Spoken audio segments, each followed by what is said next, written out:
आपसे आज मुखातिब हूँ नालंदा विश्वविद्यालय के प्रांगण से। जी हाँ, आपने सही सुना, वही नालंदा विश्वविद्यालय जो ज्ञान विज्ञान की धरती रही है। वह नालंदा विश्वविद्यालय जिसने शायद भारत को विश्व गुरु बनने का गौरव दिया। प्राचीन काल में दो विश्वविद्यालय बहुत प्रमुख थे और दोनों भारत में हुआ करते थे, एक तक्षशिला और एक नालंदा। तक्षशिला आज़ादी के बाद पाकिस्तान के इलाके में चली गई है और भारत के हिस्से में बच गया बिहार के धरती पे मौजूद यह नालंदा विश्वविद्यालय। नालंदा विश्वविद्यालय का यूँ तो नालंदा शहर का बड़ा लंबा चौड़ा इतिहास है और नालंदा शब्द का ही मतलब है ज्ञान की धरती। ज्ञान विज्ञान की बात नालंदा करता है और विहार जिससे बिहार बना है, विहार मतलब मठ होता है जहाँ बौद्ध भिक्षु बौद्ध धर्म के लोग रहते हैं, पूजा पाठ करते हैं, अध्ययन अध्यापन का कार्य करते हैं। तो आते हैं हम नालंदा यूनिवर्सिटी बना कैसे। तो नालंदा यूनिवर्सिटी को कुमार गुप्त जो गुप्त वंश के शासक हुआ करते थे, उन्होंने तकरीबन 500 ईस्वी में इसका निर्माण करवाया था और उस वक्त से यह यूनिवर्सिटी कई विषयों में अध्ययन अध्यापन का कार्य करती रही थी। जैसे कि आप देख लीजिए, धर्मशास्त्र में, नीति शास्त्र में, दर्शन, साहित्य, अर्थशास्त्र और गणित जैसे विषयों का यहाँ पर बहुत अध्ययन अच्छे से कराया जाता था। कहते हैं नालंदा में जो अध्ययन अध्यापन का कार्य था वो डायलॉग सिस्टम था, यानी कि शास्त्रार्थ होता था। अगर उस वक्त की भाषा में कहें तो शिक्षक और छात्र संवाद करते थे। आज की जो हमारी शिक्षा पद्धति है, जो आज की शिक्षा पद्धति जो रटी रटाई शिक्षा पद्धति है, जिसमें एग्जाम का ये जो प्रोसेस आप देख रहे हैं कि आप साल भर की पढ़ाई करो और फिर 5 दिन में एग्जाम दे करके आपका परीक्षा होगा, लगभग इस तरह की बातें उस वक्त नहीं थी। प्रायोगिक परीक्षाओं पे बल दिया जाता था। आप देख रहे हैं जिस कैंपस में मैं हूँ वह नालंदा विश्वविद्यालय का ही यह कैंपस हुआ करता था। इस कैंपस की वजह से ही आप यूँ समझ लीजिए कि भारत शायद विश्व गुरु हुआ करता था। मैं एक फैक्ट देना चाहूँगा इसके पीछे कि उस वक्त जब 12वीं सदी के आसपास का समय था, 12वीं सदी में नालंदा विश्वविद्यालय अपने चरम सीमा पे था। नालंदा विश्वविद्यालय सबसे उत्कृष्ट समय में अगर कभी रहा तो तकरीबन 1100 ईस्वी 1200 ईस्वी के आसपास। क्या था ऐसा उस वक्त? कहते हैं कि तकरीबन यहाँ उस समय की बात है, देश विदेश से जो आसियान कंट्री आप जिसे जानते हैं, म्यांमार हो गया, आपको थाईलैंड हो गया, उसके बाद इंडोनेशिया हो गया, कोरिया हो गया, और जितने भी इस तरह की कंट्रीज हैं, जापान, श्रीलंका, भूटान, जो बौद्ध धर्म से प्रभावित देश हैं, वहाँ के पढ़ने के लिए यहाँ छात्र आया करते थे। उस वक्त केवल यहाँ शिक्षकों की संख्या 2000 के आसपास होती थी। जी हाँ, शिक्षकों की संख्या 2000 होती थी और छात्रों की संख्या 10,000 के करीब माना जाता है और वो सभी इसी प्रांगण में बैठ के पढ़ाते थे। अभी मैं आपको बताऊंगा कि कैसे अध्ययन अध्यापन का कार्य इस प्रांगण में होता था। अब आप देखिए कि जिस तरह से मैं ये आप मुख्य यहाँ देखिए, पहले सबसे पहले ये स्तूप देखिए आप, यहाँ पे ये स्तूप है और इस तरफ ये क्षेत्र को आप 2 हिस्सों में बांट दीजिए। एक तरह से बीच का एक रास्ता वहाँ है, इधर मंदिर है, कहते हैं 5 मंदिर इधर है और वहाँ वो छात्रावास है, हॉस्टल है, जिसमें 11 हॉस्टल है। हर में एक ही स्टूडेंट रहता था और सभी का जो सभी स्टूडेंट थे, यानी कि 3 हॉस्टल पे 1 मंदिर का। चूँकि बुद्ध थे क्या मध्यम मार्गी के प्रचारक थे, वो उनका कहना था मिडिल पाथ फॉलो करना चाहिए। तो 3 मंदिर के बाद, 3 हॉस्टल के बाद 1 मंदिर हुआ करता था, फिर 3 हॉस्टल के बाद 1 मंदिर होता था, यानी कि 3 मंदिर के लोग उस 3 हॉस्टल के लोग, क्षमा कीजिएगा, उस मंदिर में जाके पूजा अर्चना किया करते थे। ऐसे करके 4 मंदिर, और कुछ लोग कहते हैं गांव के लोग थे उधर, उनके लिए 5वां भी मंदिर की व्यवस्था थी।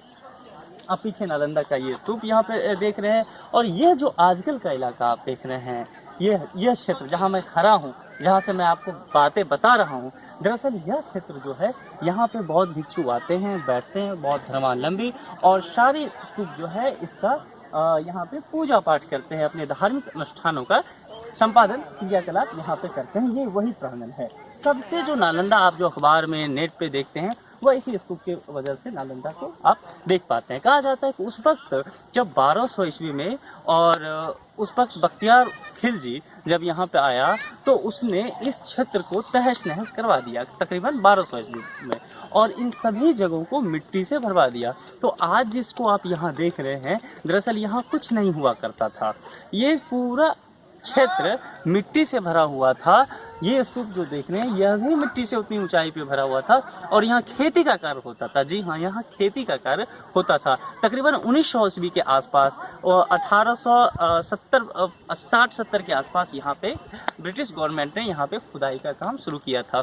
और जब खुदाई का काम शुरू हुआ तो यहाँ से बहुत सारे अवशेष मिलना शुरू हुआ और फिर ये खुदाई के काम को आज़ादी के बाद जब 1950-55 के आसपास फिर से यहाँ इस काम को बढ़ाया गया और फिर ये जितने मंदिर देख रहे हैं ये सब बनाया गया। कई अवशेष ऐसे प्राप्त हुए हैं जो उस समय के बहुत कीमती धातु के बने हुए मूर्तियाँ थे।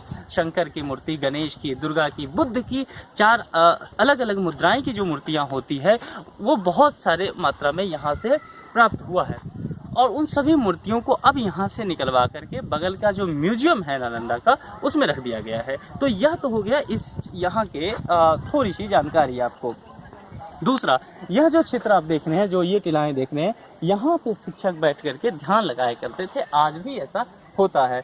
शिक्षक उच्च श्रेष्ठ पे बैठते थे, उचले तल पे, और बच्चे जो छात्र हुआ करते थे वह नीचे बैठ करके श्रवण के माध्यम से, प्रायोगिक के वार्तालाप के माध्यम से ज्ञान विज्ञान की क्रिया संपादित होती थी। एक बहुत महत्वपूर्ण कहानी आपने सुना होगा नालंदा के बारे में और वो है नालंदा विश्वविद्यालय का पुस्तकालय। सभी इस न्यूज़ को जानना चाहते हैं, सभी इस पे बहुत गौर करना चाहते हैं। जब मैं यहाँ आया बहुत लोगों से जाना, यहाँ के स्थानीय लोगों से मैंने बातचीत किया और इस विद्यालय के पुस्तकालय की बातें जानी। उस वक्त कहते हैं कि 1200 ईस्वी के आसपास जब खिलजी यहाँ आया था, वह लाइब्रेरी जो था बहुत ही समृद्ध लाइब्रेरी था। हजारों की संख्या में धर्मग्रंथ वहाँ मौजूद थे। कई ऐसे भाषाएं वहाँ उस लाइब्रेरी में मौजूद थे जिसकी आखिरी पुस्तकें तक वहाँ रखी हुई थी। लेकिन लाइब्रेरी को जला देने की वजह से वो पुस्तकें समाप्त हो गई और आप यूँ कहिए कि कई ऐसी भाषाएं जो उसी वक्त विलुप्त हो गए।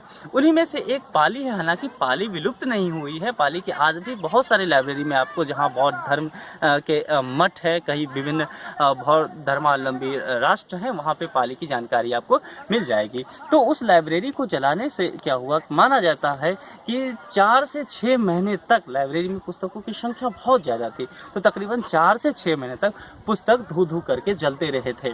और उस वक्त के कुछ अवशेष जो पुस्तकों के हैं वह आज भी आपको यहाँ के अभी जो लाइब्रेरी बनी हुई है वहाँ देखने को मिल जाएगा। संग्रहालय है वहाँ देखने को मिल जाएगा। तो कुल मिलाकर के मैं आपसे ये बताना चाहता हूँ कि वह धरती जहाँ पे गौतम बुद्ध कई बार आ चुके हैं, वह धरती जहाँ पर महावीर कई बार आ चुके हैं। बुद्ध जब यहाँ से ज्ञान प्राप्त कर, जब यहाँ से गए ज्ञान प्राप्ति के समय वो यहाँ आए थे और जब उन्हें बोध गया जाकर के ज्ञान की प्राप्ति हुआ, वो दोबारा यहाँ पे आए। उन्होंने दोबारा यहाँ पे इस जगह को विस्तार किया, इस जगह का उद्धार करने की कोशिश किया और उनके प्रभाव से यह जगह इतना विख्यात हो गया है।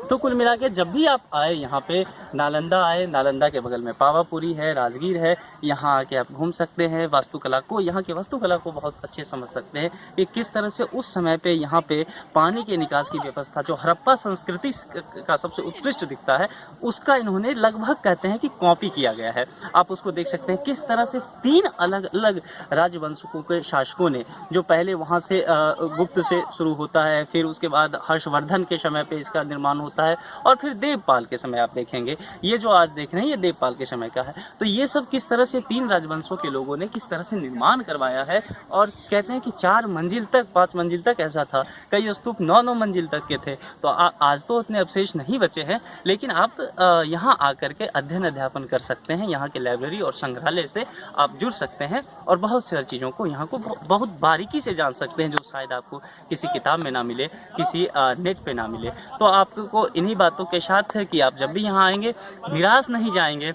आप यहाँ बहुत एंजॉय करेंगे, बहुत कुछ सीखेंगे, बहुत कुछ जानेंगे, बुद्धमय हो जाएंगे। और कहते हैं बुद्धम शरणम गच्छामि, संघम शरणम गच्छामि, धम्मम शरणम गच्छामि। इन्हीं बातों के साथ मैं आपसे विदा लेता हूँ। किसी नेक्स्ट वीडियो में फिर नए टॉपिक में बात करेंगे। तब तक के लिए बहुत बहुत शुक्रिया।